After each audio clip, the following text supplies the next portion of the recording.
नमस्कार, breaking fast समाचार में मैं फिर से आपका स्वागत करता हूं। और जैसा कि हेल्थ के प्रति ब्रेकिंग फास्ट समाचार ने एक जागरूकता अभियान छेड़ रखा है और विशेष तौर पर जो हम खान पान की चीज़ें हम इस्तेमाल कर रहे हैं, किस तरह स्लो पॉइजन की तरह हम इस्तेमाल कर रहे हैं, हम इसका भी भंडाफोड़ करने वाले हैं। पिछले एपिसोड में भी हम कर चुके हैं और इसी दौरान हम जो फिटनेस को लेकर हम थोड़ी जानकारी भी आपको देते आए हैं। और खुशी की बात यह है कि फिटनेस जोन जो 10 वर्ष अपना संपूर्ण जिसका हुआ है और आज सेलिब्रेट भी किया जा रहा है फिटनेस जोन का। और शुरुआत किस तरह का हुआ था, डॉक्टर साहब है जो दंत चिकित्सक है, लेकिन दंत चिकित्सक होने के साथ ही उन्होंने फिटनेस का जो सोच लेकर या जो फिटनेस जो शुरू किया, लोगों का स्वास्थ्य का किस तरह उन्होंने सोचा और किस तरह जो फिटनेस जोन का 10 वर्ष का सफ़र रहा, मैं थोड़ा उनसे जान लेना चाहूँगा। सबसे पहले तो आपको ढेर सारी शुभकामनाएं देना चाहूँगा। 10 वर्ष आपने संपूर्ण किया है, क्या कहेंगे, क्या सोच लेकर आपने ये जो फिटनेस जोन है 10 वर्ष पहले जो शुरू किया था, सोच क्या था?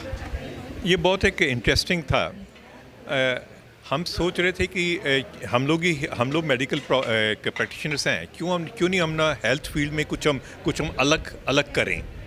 तो तब मैंने सोचा कि ना बेसिकली देखा जाए आदमी की जितनी भी भी बीमारियां हैं, हाइपरटेंशन हुई, डायबिटीज़ हुए, ऑस्टियोपोरोसिस हुई, जो भी बीमारियां हैं, इंक्लूडिंग ये डिप्रेशन हुआ, कुछ भी हुआ, वो छोटे से छोटा सा एक एक्सरसाइज करें, थोड़ा सा एक्सरसाइज करें, देखते हैं कि उसमें काफ़ी इम्प्रूवमेंट मिल जाती है। तो क्यों ना हम एक जिम खोलें, जो एक पारिवारिक जिम हो, पूरे परिवार के आदमी आए, एक भी पारिवारिक तरह का एक उधर में एटमॉस्फेयर हो और हम लोग एक्सरसाइज करें मिल के सारे, ताकि ये सब बीमारियों से हमको छुटकारा मिले। और यही हमारा एक मकसद था। लेकिन हमने भी एक जो है मुहिम छेड़ रखी है स्वास्थ्य को लेकर, और जो विशेष तौर पर जो खान पान की चीज़ें हम इस्तेमाल कर रहे हैं, इसको लेकर हम जागरूकता फैलाने की कोशिश कर रहे हैं। तो आप इसको लेकर मैसेज क्या देना चाहेंगे? इन दोनों चीज़ों का कॉम्बिनेशन किस तरह ज़रूरी है स्वास्थ्य के लिए, आपको लगता है? आजकल जिस प्रकार बच्चे फास्ट फूड ले रहे हैं, उसके कारण बहुत तरह की बीमारियां आ रही हैं। इसके अलावा हमको अपना अफसोस है कि समाज में बहुत तरह की चीज़ें जैसे ड्रग्स, अल्कोहल और ये सिगरेट्स, ये सब यूज़ कर रहे हैं लोग। ये सब जब बच्चों को हम एक्सरसाइज की तरफ, जिम की तरफ हम खींच लेते हैं, तब ये सब से वो अपने आप ही हट जाते हैं, क्योंकि उनको एक तब मकसद होता है हम शरीर की इम्प्रूवमेंट करें। तो उसके कारण वे अपने आप ही ये जो हानिकारक चीज़ों का सेवन नहीं करते हैं। तो ना देखा जाए एक्सरसाइज करने से बहुत चीज़ों हमारी सामाजिक प्रॉब्लम्स भी सॉल्व हो जाने की संभावना है। मैडम अपना टाइम की कबा 10 বছৰৰ পৰা ফিটনেছ জোনৰ আৰম্ভণিৰ পৰাই মই এওঁলোকৰ লগত সংযোজিত হৈ আছোঁ কম বেছি পৰিমাণে। আৰু প্ৰথমতে যেতিয়া আছিলে, প্ৰথম মোৰ ল'ৰা আহিছিলে আচলতে, যেতিয়া 18 ইয়াৰ্ছ কমপ্লিট কৰিছিলে, মই তাক এনকাৰেজ কৰিছিলোঁ যে তোমালোকে যাব লাগে জিমত আৰু নিজক অকণমান মানে এটা ৰুটিনত আনিব লাগে। তো সেই তেতিয়া প্ৰথম তাক লৈ পেলাই আহিছিলোঁ, সেয়া আৰম্ভণি। আৰু মই এটা বস্তু দেখিছিলোঁ যে ইয়াত যিহেতুকে সিহঁত নতুন ল'ৰা, গতিকে সিহঁতক খুব ধুনীয়াকৈ গ্ৰুম কৰা হৈছিলে। আজিলৈকে মোৰ ল'ৰা এতিয়া বাহিৰত থাকে, ফিনলেণ্ডত থাকে সি, কিন্তু সি এই জিমৰ যিটো এফেক্ট সেইটো সি আজিলৈকে তাৰ ব্ৰেইনত কঢ়িয়াই লৈ ফুৰিছে আৰু কণ্টিনিউ সি এতিয়াও সেই কামটো কৰে। তাৰমানে কি, তাৰমানে এটা ভাল উৎসাহ পাইছিলে, সি ভাবিছিলে যে নহয় এইখিনি কৰিলে মোৰ হেল্থটো ভালে থাকিব। আৰু আটাইতকৈ ডাঙৰ কথা, যেতিয়া হেল্থৰ প্ৰতি বেছি কনচিয়াছ হ'ব মানুহ, তেতিয়া কিছুমান বেয়া বস্তুৰ প্ৰতি মানুহৰ আকৰ্ষণটো কমি যায়। আমি জানো তিনিচুকীয়াত এতিয়া বিভিন্ন ধৰণৰ সমস্যা আছে সমাজখনত। আপোনালোকে জানে কিছুমান জেগাত বহুত নহ'বলগীয়া ঘটনাবিলাকো হৈ থাকে। আমাৰ যুৱ প্ৰজন্ম হয়তো কোনোবা পিনে অকণমান ক'ৰবাত বেলেগ এটা দিশত গুচি যোৱাৰ নিচিনা এটা ক'ৰবাত অনুভৱ কৰোঁ। গতিকে মই ভাবোঁ যে যেতিয়া হেল্থৰ ওপৰত কেয়াৰ কৰিব মানুহে, যেতিয়া নিজৰ ফিটনেছক লৈ পেলাই মানুহ সাৱধান হ'ব, তেতিয়া তাৰমানে কিছুমান বেয়া কামৰ পৰা মানুহবিলাক আঁতৰি যায়, আৰু সেইটো আটাইতকৈ প্ৰয়োজন। আৰু ফিটনেছ জোনে এই ক্ষেত্ৰত মই ভাবোঁ সাংঘাতিক ধৰণে কাম কৰি আছে। নতুন প্ৰজন্মক তেওঁলোকে এটা এনকাৰেজমেণ্ট দিছে, আৰু আমাৰ নিচিনা এবাভ 50 সেইখিনি মানুহকো তেওঁলোকে এনেকুৱা ধৰণে গ্ৰুম আপ কৰিছে যে ক'ত আমি কষ্ট নোপোৱাকৈ এক্সাৰচাইজটো কৰিলে আমি অকণমান হ'লেও মানুহ মানে বেমাৰৰ পৰা হাত সাৰি থাকিব পাৰোঁ। সিমানখিনিয়ে আচলতে বেছি প্ৰয়োজন। গতিকে মই সমাজখনৰ কাৰণে মই ক'ব খোজোঁ যে ফিটনেছ জোনক চিলেক্ট কৰক, আপোনালোক আহক। আপোনালোকৰ ল'ৰা ছোৱালীকো যদি আপোনালোকে ভাবে যে নহয় আমি গ্ৰুম আপ কৰিব লাগে, প্ৰথমতে তেওঁলোকৰ হেবিট এটা বনাব লাগে, ডিচিপ্লিন বনাব লাগে, তেতিয়াহ'লে আপোনালোকে ফিটনেছ জোনত আহক, জইন কৰক আৰু ল'ৰা ছোৱালীখিনিক সেই শিক্ষাটো দিয়ক। লীলা ফুকন হয় ক্ৰীড়াবিদ, আৰু দাদা মই আপোনাৰ পৰা জানিব বিচাৰিম, কি ক'ব? নমস্কাৰ। মই এই জিমলৈ আহি বহুত ভাল লাগিছে, কেলে নতুন অত্যাধুনিক বহুতবিলাক হেৰি আছে, তো এইবিলাক মোৰ ভাল লাগিছে। সকলোৱে আহিব আৰু ইয়াত ফ্ৰী অফ কষ্ট কিবা এটা এৰেঞ্জ কৰিছে এসপ্তাহৰ কাৰণে। সকলোৱে আহি জিমখন চাই যাওক, জিম কৰিব লাগে, ফিটনেছ থাকিব লাগে, ইমানেই। जी हाँ मैडम, मैं आपके पास भी आऊँगा। और 10 साल का सफ़र रहा है और यह जो सफ़र है शुरू कैसे हुआ थोड़ा आपसे भी जान लेना चाहूँगा। और यह जो 10 साल का सफ़र जो रहा है, कोई विशेष एक्सपीरियंस है क्या? एक्चुअली सर ने तो सब कुछ बता ही दिया है। तो आप लोग सभी लोग जानते हैं हम लोग बेसिकली डेंटल सर्जन हैं। ये लाइन हम लोग का बिल्कुल नहीं है। फिर भी हम लोग गए थे CFS में, तब उसके नाम था ये क्या नाम था, चिजल, हाँ, उसमें हम लोग वर्कआउट करने गए थे। फिर वहाँ से किसी लोग ने, ट्रेनर लोग था, अच्छा उन लोग ने बोला हम लोग को एक खोल दीजिए। तो ऐसे मजाक में हम लोग यहाँ पे खोला। उन लोग का डेडिकेशन भी था, ये काफ़ी ऊपर आए, बहुत लोग आए गए। पर अभी आज हम लोग ये मौका में आए हैं कि यहाँ से भी कोई मिस्टर इंडिया और फिर कोई दिवाकर क्या चीज़ का था, बेसबॉल का ना, नेपाल में खेला था, ऐसा कुछ है। और अभी the whole team has changed. अभी इन लोग सर्टिफाइड ट्रेनर लोग हम लोग लाए हैं। तो एक तो अहमदाबाद से है, एक दिल्ली से है, एक गोल्ड जिम से कोई लेडी है, ऐसा कुछ पूरा टीम है। तो उसी डेडिकेशन से उन लोग काम कर रहे हैं। हम लोग भी चाह रहे हैं कि तिनसुकिया के सभी लोग एक मतलब यहाँ से कोई बॉडी बिल्डिंग हम लोग को नहीं करना है, जैसे हेल्थ रिलेटेड है तो उसी में हम लोग जोड़ कर रहे हैं। जो हम खान पान कर रहे हैं और साथ ही जो इस तरह का जो वर्कआउट जो कराया जा रहा है, इन दोनों में किस तरह लोगों को अवेयर होने की ज़रूरत है आपको लगता है, और कितना अवेयर है तिनसुकिया वासी आपको? एक्चुअली मैं सोचती हूँ कि यहाँ पे जो कोई भी जिम है, ये हम लोग के फिटनेस जोन में बोल के ही नहीं, कभी कोई जब कहीं चले जाते हैं तो 1-1.5 घंटा किसी को हम लोग डेविएट हो सकता है। नहीं तो उन लोग जाके कहीं क्लब में बैठते हैं, कोई फास्ट फूड में बैठते हैं या कुछ करते हैं, तो उसी से उन लोग का एक पॉजिटिव माइंडसेट होता है। तो उसी से उन लोग वर्कआउट करते हैं। और क्या बोलेंगे, बोलिए डॉक्टर साहब, आप बोलिए बाकी।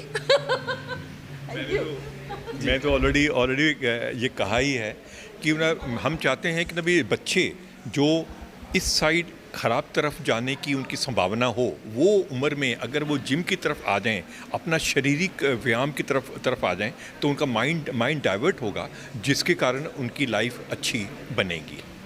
ये तो आपने ड्रग्स कहा या जो भी टोबैको हो या इस तरह का अल्कोहल जो भी कहा जाता है, लोग जानबूझकर खाते हैं। लेकिन इस तरह आज मिल्क हो या साग सब्जी हो या जो फ्रूट्स हो, मैं आज भी एक लाइव किया था मैं इस पूरे विषय को लेकर। अनजाने में इस तरह का कुछ लोग इस तरह का कारनामे करते हैं जिसका भुगतना पड़ता है लोगों को। कुछ ऐसे केमिकल इस्तेमाल किए जाते हैं जो लोग शायद समझ भी नहीं पाते। तो इसको लेकर भी पब्लिक को कितनी अवेयर होने की ज़रूरत है, और जो मूल चीज़ें जो स्वास्थ्य के लिए हानिकारक है, किस तरह उनकी पहचान की जा सकती है? क्योंकि आप टेक्निकल बात जानते हैं तो थोड़ा मैं जानना। इसमें बहुत ही एक मुश्किलात है कि ना आज के दिन कोई भी चीज़ है वो हमको प्योर मिल नहीं रही।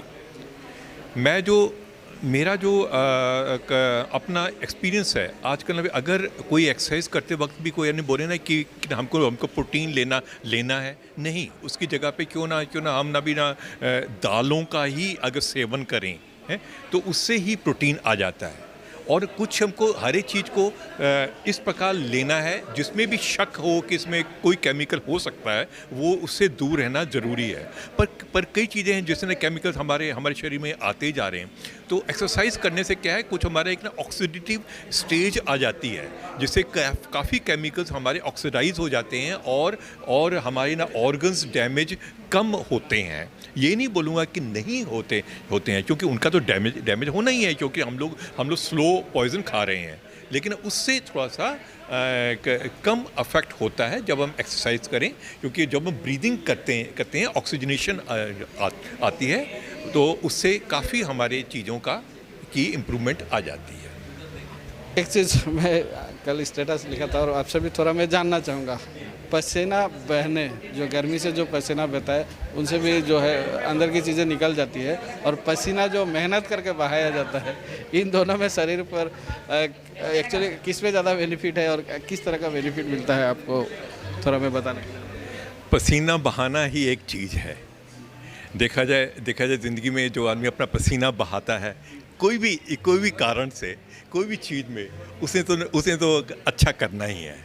हाँ, पसीना आदमी ने सूर्य में अगर आदमी बाहर में अगर बैठ के दोपहर में अगर पसीना बहाए और वो एक्सरसाइज करके बहाए, उसमें बहुत फ़र्क है। जब पसीना वो एक्सरसाइज से बहाता है, उसके ना भी ना दो फ़ायदे होते हैं। एक तो जो ख़राब चीज़ें हैं, ख़राब जो शरीर के ना भी का है वो निकल जाता है, टॉक्सिन निकलते हैं। उसके अलावा हम पसीना बहाते हैं तो ना शारीरिक व्यायाम करते हैं, जिससे हमारी जो हमारी मसल्स हैं, हमारे इंटरनल ऑर्गन्स हैं, हार्ट है, किडनी है और इवन द बोन्स और सब में काफ़ी इम्प्रूवमेंट आ जाता है। तो पसीना बहाना तो ना हम लोग के हिंदू धर्म में भी कहते हैं कि आदमी ना खून पसीने की ही कमाई करनी चाहिए। तो पसीना बहाना तो हर एक चीज़ में अच्छा ही अच्छा हम बोलेंगे। जो ट्रेनर है आपके पास भी आऊँगा, शुरुआत आपसे भी वही करूँगा। पसीना जो गर्म से निकलता है उसमें निकलने में और मेहनत करके पसीना निकलने में स्वास्थ्य के प्रति जो डिफरेंस है दोनों में क्या है, मैं थोड़ा आपसे जान लूँ। डिफरेंस यही है कि जब आप मेहनत करते हो, आप पसीना बहाते हो, तो आप बहुत सारी चीज़ें अपने बॉडी से बाहर फेंकते हो। तो जैसे हम लोग लूज़ करते हैं ना, जैसे एमिनोज लूज़ करते हैं, तो हम लोग वापस उसको रिकवर कर सकते हैं खा पी के। लेकिन आपका हेल्थ उस टाइम पे, आप जब ब्रीदिंग करते हो ना, जब आप एक्सरसाइज करते हो, आपका ब्रीथ बहुत चढ़ता है। तो इसका मतलब ये है कि आप नेक्स्ट कुछ भी काम के लिए अपने आप को तैयार कर रहे हो। आप दूसरे दिन रिकवर करोगे, आपका पसीना तो रिकवर हो जाएगा। और आप ऐसे ही धूप में बैठ के अगर पसीना निकालोगे तो वो तो कोई काम का है नहीं। फ़िलहाल जो वर्कआउट आप करवाते हैं 10 सालों का सफ़र रहा है, तो कुछ खास एक्सपीरियंस जो है थोड़ा मैं एक्सपीरियंस ये है कि मुझे तिनसुकिया में बच्चे नहीं मिलते हैं। मैं स्कूल के बच्चों को ट्रेन करना चाहता हूँ। मैं उम्रदराज लोगों को, जो लोग नॉर्मली नहीं कर सकते हैं एक्सरसाइज विदाउट ट्रेनर ना, उनको ट्रेन करना चाहता हूँ। कोई भी फिज़िकल कंडीशन में मैं आपको ट्रेन कर सकता हूँ। और प्लस स्कूल के बच्चे, एक्चुअली हमारे यहाँ पे एक रिवाज है कि 18 से पहले जिम में नहीं आते हैं। लेकिन आप आज के डेट में देखने जाओ, छोटे से छोटे बच्चे हैं ना, बहुत अच्छे एक्सरसाइज करते हैं और एथलीट्स बनते हैं। जो एथलीट्स बनते हैं ना, वो छोटे से छोटे बच्चे होते हैं। आप अगर छोटे बच्चे से तैयारी करोगे तब जाके आप एक अच्छा एथलीट बन पाओगे। लेकिन तिनसुकिया में ये कॉन्सेप्ट अभी भी है कि आपका अगर एज 18 नहीं हुआ है तो आप जिम नहीं कर सकते हो।